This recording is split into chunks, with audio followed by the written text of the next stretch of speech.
Ravi's International School. Trust assured for your child. A sprawling, safe and home-like campus for residential and day scholars. Call 7331 19964. తొలిసారి నిన్ను చూసి ప్రేమించిన మనసిచ్చిన నమ్మ ప్రియ నేస్తమా. అది మిమ్మల్ని ఇంటర్వ్యూ చేస్తాను అనుకోలేదు ఇప్పుడు. మీకు ఒకటి తెలుసా, మీరు ఎంతమంది క్రష్ తెలుసా మేడం అప్పుడులో కాలేజ్ డేస్ లో? అవునా? నేను ఇంటర్లో ఉన్నప్పుడు ఎన్ని సినిమాలు మీవి గోడ దూకి వెళ్ళి చూసి వచ్చి తన్నించుకున్నాము. ఏంటంటే ఇప్పుడు లేడీస్ ఫ్యాన్స్ అని నాకు తెలుసు, ఇప్పుడే వింటున్నాను అప్పుడప్పుడు, అంటే 1 or 2 పీపుల్స్ కి చెప్తారు. ఓకే, అప్పుడు ఓహో ఓకే. ఎవరికి నచ్చరు అప్పుడులో హోమ్లీ హీరోయిన్స్ కూడా నచ్చుతారు అందరికి. నేను మీది టాటా బిర్లా మధ్యలో లైలా, అద్రిందయ్య, చంద్రం, మిస్సమ్మ ఇవన్నీ థియేటర్లోనే చూసాను. మీ ఇన్స్టా రీల్స్ చూసినప్పుడు అనుకున్నాను, అయ్యో లై గారు ఇండియాకి ఎప్పుడు వస్తారు, లై గారితో ఇంటర్వ్యూ ఎప్పుడు చేస్తాము, అంత ఇమాజిన్ చేసుకున్నాను అలా. My dream come true. Thank you Roshan. You know మీది కూడా చాలా చూసాను. ఓకే, సో మెనీ ఇంటర్వ్యూస్ మీరు చేసినవి. ఎందుకంటే కొంతమంది సీనియర్ ఆర్టిస్టులు మాకు కూడా ఎప్పుడు వాళ్ళ గురించి తెలియనివి అన్నీ వాళ్ళ ఇల్లు చూపించి, వాళ్ళు విన్ అయిన అవార్డ్స్ అన్నీ చూపించి మాకు కూడా ఇట్ ఫీల్స్ గుడ్. నేను చూసాను చాలా. Okay, thank you so much madam. తేనే ఉన్న పొద్దున్నే లేవగానే నేను ఇప్పుడే అదే అడుగుదాం అనుకున్నాను. ఇక్కడ అటు వెళ్తుంది, అటు నుంచి ఇటు వస్తుందో నాకు తెలియట్లేదు. నాకు తెలిసి అటు నుంచే వస్తుంది అంటుంది. మాట్లాడితే ముత్యాలు రాలిపోతాయి అన్నట్లుగా అంత కమ్మగా మాట్లాడతారు ఏంటి మేడం మీరు? అలాగే ఉంటుంది. కొంతమంది కావాలని మాట్లాడుతున్నాను అనుకుంటారు, అన్ఫార్చునేట్లీ, కానీ నాది ఇలాగే ఉంటుంది, నేనేం చేయలేను. ఈవెన్ మీ పాపది కూడా సేమ్ అంతే వచ్చింది కొంచెం వాయిసా. కొంచెం ఫోన్ ఆన్సర్ చేస్తే ఏదమ్మా మీ అమ్మాయికి అదే మీ మమ్మీని పిలువ, లేకపోతే అట్లా అనేవాళ్ళు. ఓకే, 1999లో స్వయంవరంలో చూసిన లయ గారు ఎలా ఉన్నారో అదే అందంతో ఉన్నారు. ఆల్మోస్ట్ 23 years అయిపోయింది. అన్నం తింటారా, అందం తింటారా? ఏం లేదు, అదంతా ఎవరు చూసే కళ్ళల్లో ఉంటుంది నాకు తెలిసి అనుకుంటాను. ఇవన్నీ అందంగా ఉండడం అనేది లక్కీ, దేవుడు మనకి ఎలా ఇస్తే అలా. దానికంటే ఇంపార్టెంట్ నాకు తెలిసి ఇక్కడ ఇన్నర్ బ్యూటీ చాలా ఇంపార్టెంట్. ఇక్కడ మనం మాట్లాడే మంచి మాటలు, చక్కగా నవ్వి పలకరించి చేస్తే ఆటోమేటిక్గా ఎవరైనా అందంగానే ఉంటారు. నవ్వుతూ మాట్లాడుతూ చాలా మంచిగా రిసీవ్ చేసుకునే వాళ్ళు ఎవరైనా అందంగానే ఉంటారు. నాకు అది అనిపిస్తుంది. ఎందుకంటే మనం పోస్ట్పోన్ చేయగలం ఏదైనా కూడా. మంచి ఆహారం తీసుకుని మంచి పాజిటివ్ మైండ్తో ఉంటే కొంచెం ఓల్డ్ ఏజ్ని పోస్ట్పోన్ చేయగలం, కానీ వీ కెనాట్ స్టాప్ ఇట్. ఎందుకంటే ఆ టైంలో ఉన్న హీరోయిన్స్ లో మిమ్మల్ని ఇలా చూడటం చాలా మంది కొంచెం లావ్ అయిపోయారు. అవునవును, అది లావు కంటే హెల్దీ అనొచ్చు, హెల్దీ అయి ఉండొచ్చు, కానీ అది ఒక అందం. మీ వారు మిమ్మల్ని చూస్తూ ఉండిపోతారు అంతే కదా మేడం? అలా ఏం లేదు, అలా ఏం లేదు రోషన్. అదేదో పసిలో ఉంటుంది, తర్వాత అంతా నార్మల్ గానే ఉంటుంది. అంతేనా? పోన్లే, అమెరికాలో ఉన్నా కానీ నిజాలు చెప్తున్నారు. అంతే కదా మరి. ఇప్పుడు ఎన్ని రీల్స్ కానివ్వండి, లేకపోతే జోకులు కానివ్వండి, లేకపోతే ఈవెన్ మన కామిక్స్ బుక్లో కానివ్వండి, ఎప్పుడు చూస్తే మన హస్బెండ్ అండ్ వైఫ్ మీద ఉన్నన్ని కామెడీ ఇవి ఎందులోనూ ఉండవు. That is how it is. కానీ అలా అని వాళ్ళకిద్దరికి మధ్యలో ఇష్టం ఉండకుండా ఉండదు, ఇష్టం ఉంటుంది, కానీ బట్ ఇలాంటివి కూడా జరుగుతుంటాయి. లయ గారు 13 years తర్వాత స్క్రీన్ మీదకి వచ్చారు కాబట్టి తెలుగు ఆడియన్స్ చాలా మంది ఇప్పటికీ మిమ్మల్ని ప్రేమించే వాళ్ళు ఉంటారు. బట్ 1999 23 years అయింది ఇండస్ట్రీకి వచ్చి. ఒక పిల్లర్ లాగా కొన్ని క్యారెక్టర్స్కి నిలబడ్డారని చెప్పుకోవచ్చు ఈ చీర కట్టుతోనే.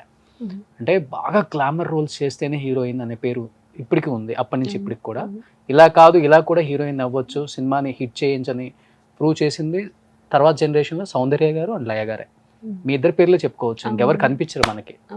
23 years బ్యాక్ వెళ్ళి చూసుకుంటే ఎలా అనిపిస్తుంది లయ గారి జీవితం? అంటే ఎవరు బ్యాక్ సపోర్ట్ లేరు, ఇండస్ట్రీలో ఎవ్వరు లేరు, మీరంతటా మీరు వచ్చి నిలబడి ఒక సక్సెస్ఫుల్ హీరోయిన్ అవటమే కాకుండా ఇప్పటికీ ప్రేక్షకుల మధ్యలో అలా ప్లేస్ సంపాదించేసుకున్నారు. ఆ అవునండి. స్ట్రగుల్స్, ఆ అచీవ్మెంట్స్ చూసినప్పుడు ఎలా అనిపిస్తుంది ఇంట్లో చాలా అవార్డ్స్? చాలా హ్యాపీగా అనిపిస్తుంది. ఎందుకంటే మేము అనుకున్నది కాదు. అలా అని ఇష్టం లేదని కాదు. ఏదో ఒక రకమైన భయం. మనం కూడా చేయగలమా అసలు? అంటే ఎవరు దానికి చాలా బ్యాక్‌గ్రౌండ్ కావాలి. దానికి చాలా ట్రైనింగ్ తీసుకోవాలి. దానికి ఇది, అది అని ఒకలాంటి ఇల్యూషన్‌లో ఉండేవాళ్ళం. సో ఏంటి, మనం నార్మల్ బ్యాక్‌గ్రౌండ్ నుంచి వచ్చాం. స్కూల్‌కెళ్తూ ఉన్నాం. నెక్స్ట్ డే హీరోయిన్ అంటే అదేంటి అని అనిపిస్తది. అంటే మనం ఇప్పటివరకు స్కూల్‌కెళ్ళే అని మనం హీరోయిన్ అవుదాం అని చిన్నప్పటి నుంచి అనుకుని ఏదో ట్రై చేసి, లేకపోతే ఫోటో సెషన్ చేసి, లేకపోతే డాన్సులు నేర్చుకొని అలా చేసుంటే వేరు. అలా ఏం లేకుండా సడెన్‌గా ఎళ్ళేసరికి అసలు ఆర్ వి రెడీ అని అనుకుని, అసలు మనం డు వి డిజర్వ్ దిస్, అసలు Okay. మనము చేయగలమా అనుకునే టైం నుంచి ఆహ్, అందరూ అంటే అలాగే నా ఫస్ట్ సినిమాలో అందరూ పెద్ద ఆర్టిస్టులు ఉన్నారు. కోట శ్రీనివాసరావు గారు, గిరిబాబు గారు, సుధా గారు, ఇలా చాలామంది, పెద్ద కవిత గారు, ఇలా అందరూ చాలా ప్యాడెడ్ ఆర్టిస్టులు అందరూ ఉన్నారు. సో పెద్ద ఆర్టిస్టులు అని ఉన్నారు. వాళ్ళందరి మధ్యలో మనం వెళ్ళి ఒక డైలాగ్ చెప్పాలంటే చాలా, వాళ్ళని చూస్తే అమ్మో Shivering వీళ్ళతో వస్తది. వీళ్ళతో మనం Hmm. నించుని చెప్తున్నామా అంటే, వాళ్ళు పెద్ద ఆర్టిస్టులు, మనం ఆటోగ్రాఫ్ తీసుకునే లాగా మన మైండ్ సెట్ అలా ఉంటుందో, ఆటోగ్రాఫ్ తీసుకోవాలి, వాళ్ళు ఫోటో దిగాలని, మనమేమో వాళ్ళతో యాక్ట్ చేస్తూ ఉంటాం నెక్స్ట్ డే. సో అలాంటి మైండ్ సెట్ నుంచి వాళ్ళ ముందు డైలాగ్ చెప్పాలి, వాళ్ళకి తగ్గకుండా చెప్పాలి అనేది టెన్షన్ ఉంటుంది. కానీ వాళ్ళు చాలా ఎంకరేజ్ చేసి అన్ని నేర్పించి ఇలా నేర్చుకుంటూ ఓవరాల్ గ్రాడ్యువల్గా నేర్చుకుంటూ చేసినా కూడా మళ్ళీ ఆడియన్స్ యాక్సెప్ట్ చేయాలి. అవును. మెజారిటీ అందరికీ మనం అన్నీ నచ్చము. మనం మనం మనం కొంచెం ప్రయత్నం చేస్తాం కానీ అందరికీ అన్నీ నచ్చాలని లేదు. సో కొంతమందికి నచ్చకపోవచ్చు, కానీ మెజారిటీకి నచ్చాలి. షూటింగే మీకు యాక్టింగ్ స్కూల్ అయిపోయింది. అంతే ఓ మై గాడ్. అంతే. సో అది చాలా మందికి అదే అయి ఉంటుంది. బట్ నాకు అది అవ్వడం అలా నేర్చుకుంటూ ప్రతి సినిమాలోనూ ఏదో ఒకటి కొత్తది నేర్చుకోవడం, ఎప్పుడు ఒక learning experience. By the time okay, ఇప్పుడు కొంచెం ఒక అండర్స్టాండింగ్ వచ్చింది, ఇప్పుడు కొంచెం ఎక్స్పీరియన్స్ వచ్చింది అనుకునేసరికి నేను చేయలేదు ఇంకా Okay. సినిమాలు అని అనిపిస్తుంది అనమాట. అయ్యో కొంచెం బెటర్గా అవుతున్నాము అనిపించేసరికి వదిలేసాను అని. అంటే వదిలేసాను అంటే ఇప్పటికి అనుకుంటారు మేడం, బాగా పీక్ స్టేజ్లో ఉన్నప్పుడు హీరోయిన్స్ ఎవరు పెళ్ళిళ్ళు చేసుకోరు, అవును. కొంత లేట్ ఏజ్లోనే పెళ్లి చేసుకుంటున్నారు. అవును. ఇప్పటికి అప్పటి నుంచి ఇప్పటికి కూడా 35 40 వచ్చిన కూడా ఉన్నారు హీరోయిన్స్. అవునవును. అంత పీక్ స్టేజ్లో ఉన్న లయ ఒక్కసారిగా పెళ్లి చేసుకుని వెళ్ళిపోయింది అన్నప్పుడు కొన్ని కోట్ల మంది మనసుని బ్రేక్ చేసి వెళ్ళిపోయారు. అంతే అంటారా? ఎందుకు చేసుకోవాల్సి వచ్చింది అసలుకి? అంటే నేను కూడా అబ్జర్వ్ చేసినట్టు ట్రెండ్ మారుతోంది. ఇప్పటి వరకు ఫ్యామిలీ రోల్స్ చేస్తూ ఉంటే ట్రెండ్ మారుతుంది. ఆ ట్రెండ్కి కీపప్ చేసుకోగలిగేదాన్నేమో, కానీ ఈ లోపల ఏమైందంటే నాకు కూడా ఒక మంచి మ్యాచ్ వచ్చింది. సో ఏమైందంటే మళ్ళీ మనకి మనం చేసుకుందాం అనే టైంకి మంచి అండర్స్టాండింగ్ పర్సన్ దొరుకుతారో లేదో అని, ఆయన ఎప్పుడు నన్ను సినిమాలు చేయొద్దు అని కానీ అది తప్పు అనో కానీ ఏమీ లేదు. ఇప్పుడు నా రీల్స్ అన్నీ కూడా ఆయనే తీస్తారు, నా ఫోటోలు అన్నీ ఆయనే తీస్తారు. ఆయన ఎంత అవునా? బిజీయో ఆయన. చాలా అందంగా తీస్తారు మేడం. చాలా చాలా నాకు ఓకే అన్నా కూడా లేదు మళ్ళీ ఇది ఇక్కడ సరిగా లేదు, మళ్ళీ చెయ్యి అని చాలా ఇంట్రెస్ట్తో. అంటే అది మాకేంటంటే ఒక ఫన్ యాక్టివిటీ అంతే. మేము ఏదో ఇప్పుడు చేసేసి ఇప్పుడు ఏం చేసేస్తాం. ఎవర్రా చెప్పింది భర్తలు సపోర్ట్ చేయరు అని? చూడండి ఇక్కడ. అవును, అది కరెక్ట్. అంటే కొంతమంది చేయకపోయినా మనసులో నుంచి చేస్తారు, వాళ్ళకి చేయడం రాదు. అవును. కానీ మనసులో ఎప్పుడు గో అంటే చాలు కదా, వాళ్ళు రిస్ట్రిక్ట్ చేయకపోతే చాలు. సో అంతే that is also support, right? కానీ ఇక్కడ ఏంటంటే నాకు ఆయన లేకుండా నేనేం చేయలేను. సో అన్నీ ఆయనే చేస్తారు. సో నాకు ఇప్పుడు రీల్స్ అన్నీ కూడా ఆయన తీసి పెడతారు. ఈసారి ఈ కెమెరా కాదు, ఈసారి ఈ కెమెరా వాడదాం, ఈసారి ఇలా చేద్దాం అలా చేద్దాం. పాపం హీల్ ఆల్సో హీస్ ఇంట్రెస్టెడ్, అంతే, ఏం లేదు. But- నేను హ్యాపీగా ఉంటే బట్ ఎంత మంచి హస్బెండ్ దొరికినా కానీ మేడం, పీక్ స్టేజ్లో ఉన్నప్పుడు పెళ్లి చేసుకుని వెళ్ళిపోయిందన్న బాధ అయితే ఉంది కదా మీకు? ఉంటుంది. అది లేదు అని నేను చెప్తే అబద్ధమే అవుతుంది. ఆ అబద్ధం చెప్పకూడదు కాబట్టి ఉంటుంది. సినిమాలు చేయకుండా ఉండడం కూడా కష్టమే.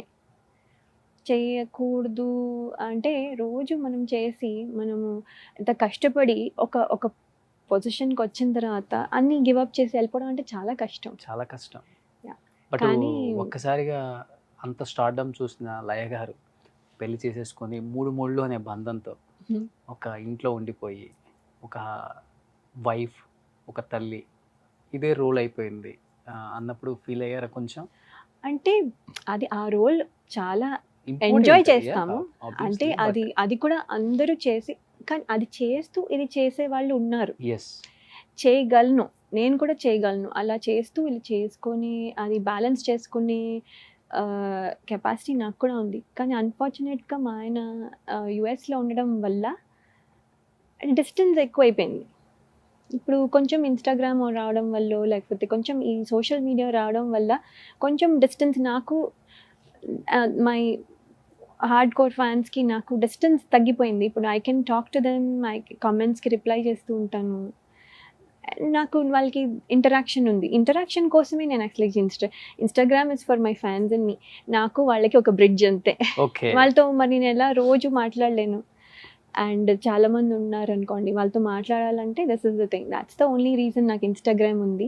మీ రీల్స్తో ఎంతమందిని ఇన్ఫ్లుయెన్స్ చేస్తున్నారు తెలుసా? నేను చెప్పాను కదా, నా ఇన్స్టాగ్రామ్కి నా మెయిన్ రీజన్ ఏంటంటే నేను నా ఫ్యాన్స్కి కనెక్టెడ్గా ఉండదామని. చాలా రోజులు అసలు ఫేస్బుక్లో కానీ ఇన్స్టాగ్రామ్లో కానీ ఎప్పుడు లేను. ఓకే, ఆల్మోస్ట్ పెళ్ళైపోయిన తర్వాత ఫేస్బుక్ పెట్టాను. తర్వాత వెంటనే అది యూట్యూబ్లోకి వచ్చేసరికి సమ్హౌ ఐ ఫెల్ట్, ఓ నా ప్రైవసీ పోతోందేమో అనుకున్నాను. కానీ నేను ఎప్పుడు నా ఫ్యాన్స్కి దూరం అయిపోతాను ఇలా అవుతే అని నేను అనుకోలే. తర్వాత ఒక కొన్ని రోజులు చాలామంది నా ఫ్రెండ్స్ చెప్తున్నారు, ఇన్స్టాగ్రామ్ పెట్టు, నీ ఫ్యాన్స్ కోసం అయినా పెట్టు, they want to see you అంటే, అప్పుడు సరే ఇన్స్టాగ్రామ్ పెట్టి వాళ్ళ కోసం, మేము మా ఫన్ కోసం మేము రీల్స్ చేస్తున్నాం, కానీ there is no other reason.